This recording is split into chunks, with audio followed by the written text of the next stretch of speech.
Breaking news, the Rensselaer man accused of raping and killing a 3-year-old child. 3-year-old girl in Rensselaer in a case prosecutors are calling heinous and horrifying. Investigators say this is a terribly disturbing case, and a 3-year-old girl lost her life. Josephina Cunningham. 911 call about a child in distress. They tell us it was immediately clear something was wrong, taking the child to Albany Medical Center, where they were later pronounced dead by what prosecutors called homicidal violence. I can speak for myself and probably everyone behind me. This has been absolutely heinous and horrific, something that the normal investigator, the normal prosecutor doesn't anticipate. You are a threat to society. You've shown no remorse for what you did to Josie. People that that are innocent and getting killed like this and murdered like this, they can get death penalty. People that who commit these crimes get death penalty.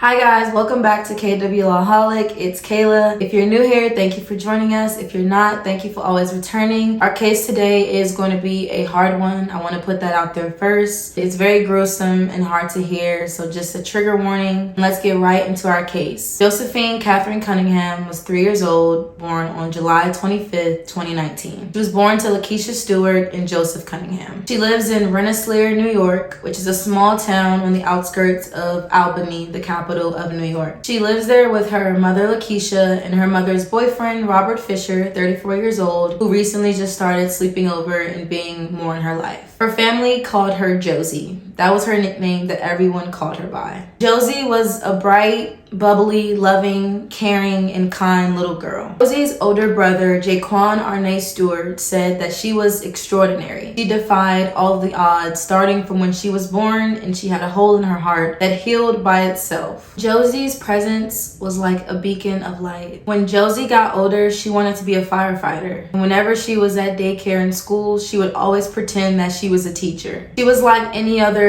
little kid. She loved playing with her toys, and she would take her baby dolls and line them up and read to them and feed them. How cute is that? In the early morning of July 7th, 2023, Rensselaer County Police had to respond to a call. The call was made by Josie's mother, Lakeisha, at their apartment home on Broadway in Rensselaer. When the police, firefighters, and first responders alerted to the call arrived on scene, they were left traumatized. It is documented that when they entered the home, because Josie was unresponsive, they found her laying in bed on her back with her hands folded over her torso as if she was staged. Josie was found with foaming at the mouth, and she had blood on the bottom half of her body. They also found that she had bruising on her hips, buttocks, and thighs. When they entered the home to do more investigation, what was revealed to them was just heartbreaking. They found bloody baby shark sheets, bloody men's underwear, and countless bloody towels. During more of their investigations and their initial interviews of the people who were at the home, which is her mother and the mom's boyfriend, Robert Fisher, he ended up being very defiant and restraintful during the police investigation. So much they had to restrain him and end up booking him in jail. They booked him into the Rensselaer County Jail, and he was held with no bond. And on August 2nd, 2023, he pleaded not guilty to having no involvement of anything that happened to Josie. After the crime, let it be noted that Robert Fisher, he did not speak throughout any of his time in prison to investigators, detectives. He didn't say almost not one word until 2 weeks before his sentencing. And the only reason he spoke then was because the state prosecutors offered him a plea agreement deal. So because of that, he changed his not guilty plea to guilty. The reasons the prosecutor even gave him a plea deal was only for two things. One, because they needed to know what happened to Josie. They needed to know what he did to this baby, to this toddler. And the second was so that they could prevent Josie's family from having to endure the trauma of a trial, listening to all the horrible details of her murder and rape. Josie's official cause of death, and I quote, was homicidal violence during a sexual assault with acute hemorrhaging and lacerations, which are cuts and scrapes, as well as acute intoxication from drugs. It wasn't until July 9th, 2024 of this year that he pleaded guilty for the murder and rape of Josie. It was only after he accepted the plea agreement did he finally speak and admit and tell detectives and investigators everything he had did and the planning of it all. He told detectives that Josie's mother, Lakeisha, came back home from Walmart, took her medication, and then went to sleep. He was supposed to be the one caring for Josie, but he did the complete opposite. From the time of around 8 p.m. to 7:20 a.m. when her mom called authorities, this is everything that Robert Fisher was doing. He said that after she went to sleep, he took some of her medication, crushed it up, put it in a sippy cup of juice, and gave it to Josie. The medicine he took from Josie's mother was clozapine, which is an antipsychotic drug that has very dangerous effects, and Xanax, which is an anxiety medication. He crushed up those drugs and put them in her cup. After he gave it to Josie and she had drank it in her bedroom, eventually it made her become super groggy and very sluggish. That is when he entered Josie's room and he raped her. Robert Fisher said from his own mouth and from the investigators' information from Josie's autopsy report that she was alive and awake throughout the entire ordeal. He told that in his plea allocution, which is more so like his formal statement or speech to admit everything he did so he can get his plea. That's one part I can't get over. No one knows, only God knows how scared and terrified this little girl was as she endured this torturous pain. Robert Fisher's actions is what killed Josie. It sent her body into a traumatic response. Her body could not handle what was happening to her. Josie's body's only option was to shut down so that it could get itself away from the rape and the trauma that came with it. Trauma, might I add, caused her to go into cardiac arrest and deal with severe and continuous bleeding. So what do we know so far? Josephina Cunningham, Josie. She's a 3-year-old girl who's just living with her mom and her mom's boyfriend. And one day, her mom's boyfriend decides he wants to drug her and rape her, and that in turn kills her. He drugs her with her mother's medication, and he puts her through the worst pain imaginable that a person in general can go through, especially a child. After Robert Fisher realized that Josie had died from his actions and that whole situation of what he was doing to her, he tried to clean up all of the evidence. He took Clorox bleach wipes and he scrubbed her with them. He scrubbed Josie's face so hard that he burned the pigment and color off of her skin. And this sick, evil man even put Clorox wipes inside of Josie, tried to clean away any DNA of his that could have been on her. This wasn't a random act of violence. He knew what he was doing. Antonia Edwards, the state prosecutor, said, and I quote, "The full parameters of the plea included a plea to the entire indictment. So both counts murder in the second degree and rape in the first degree.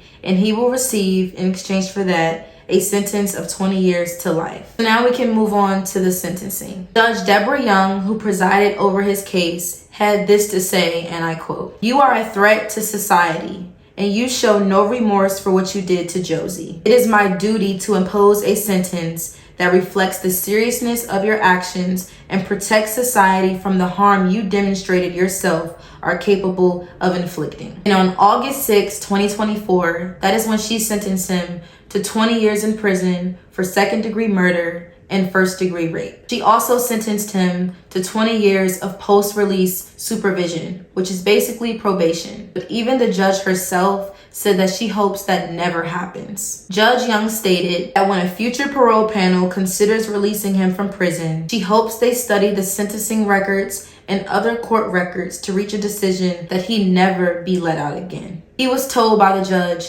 "You will never be fit to live in the community." Everything she is saying is so truthful. Josie's mother did not attend the sentencing. It could have just been too hard to face to know that for this heinous crime, only 20 years is what he was sentenced. She did say that Josie was her little angel, was taken away from them so soon. I now want to share some words from her brother, Jaquan. Her brother shared his first account of what happened the day that he was told that Josie had died. "I felt Josephina was the only one who understood me. Her presence was everything and so powerful. Every time she hugged me, it was like power rushing through my body. I believed she was destined for greatness. While others failed to see her potential, I knew she was special. Our sibling connection transcends words." That's her older brother just saying how much his sibling meant to him, his baby sister. The last thing her brother shared was that there's a song that always reminded him of Josie by Aretha Franklin. It was called "A Walk in the Light." I will never understand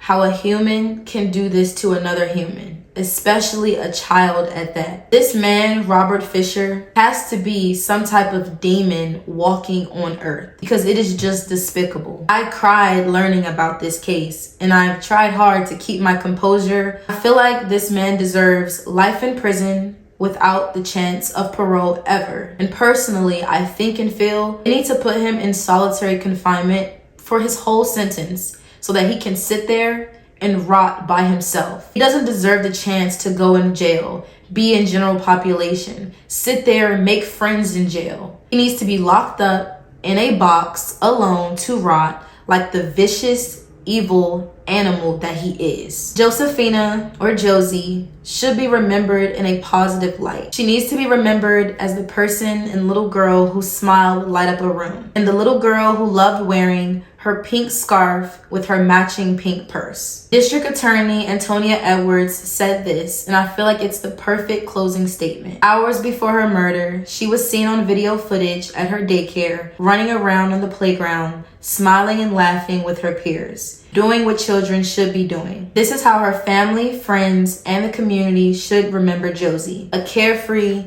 happy child. I'm sending my love, prayers, and condolences to Josie's family, her mother, her brothers, her father, her family, her cousins, the community around her, her teachers who knew of this story, and anyone who hears of it because of how cruel it is. I pray that they can find peace and not move on, but that the days can get easier to get through. So thank you guys for listening to this case. I truly want to hear what you have to say about this one. So please put all of your thoughts, comments, opinions down below. Don't forget to like, comment, share, and subscribe. Thank you for listening to KW Lawholic, and I'll see you guys on the next case.